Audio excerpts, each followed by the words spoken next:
here today, and they asked me, you know, out of everything you learn, what's one thing? And I said to them, out of everything, I would say, to be a top agent, you have to be a good marketer. To be a top investor, you have to be a good marketer, right?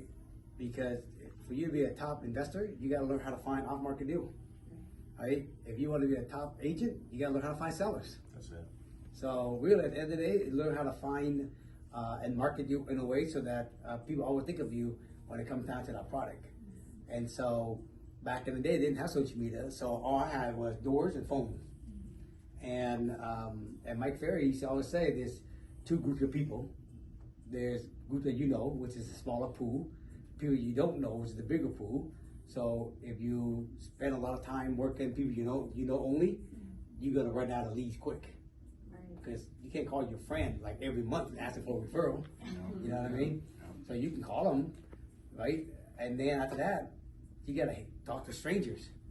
And so I think for me, when I started, I was nervous, and I think I was nervous because number one, I wasn't comfortable with what the script was.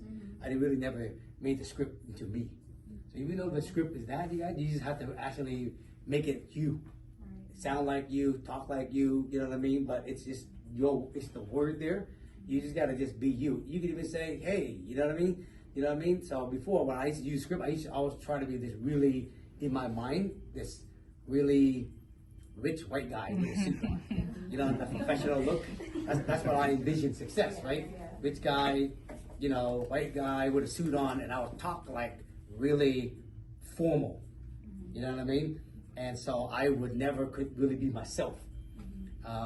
And that what made me nervous, because I wouldn't be myself.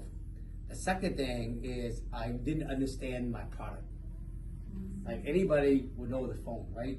If you went so for an Apple, you just know one product.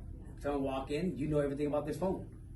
The question is, do you know everything that you guys are actually calling? For example, if you cold calling Renton, do you know Renton well? Do you know where North Renton is, Middle Renton is, South Renton is, right? If you cold calling Bellevue, do you know where North Bellevue, East Bellevue, West Bellevue is? Do you know where the line is? You see what I mean? And then, do you know the comparable? You know, when I used to cold call, I used to only cold call on Beacon Hill because I knew the neighborhood.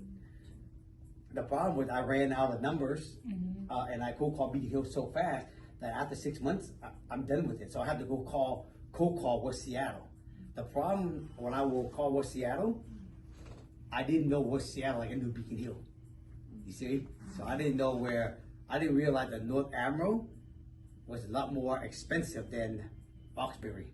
You see what I mean? And so I'm calling, right, and I'm not paying attention.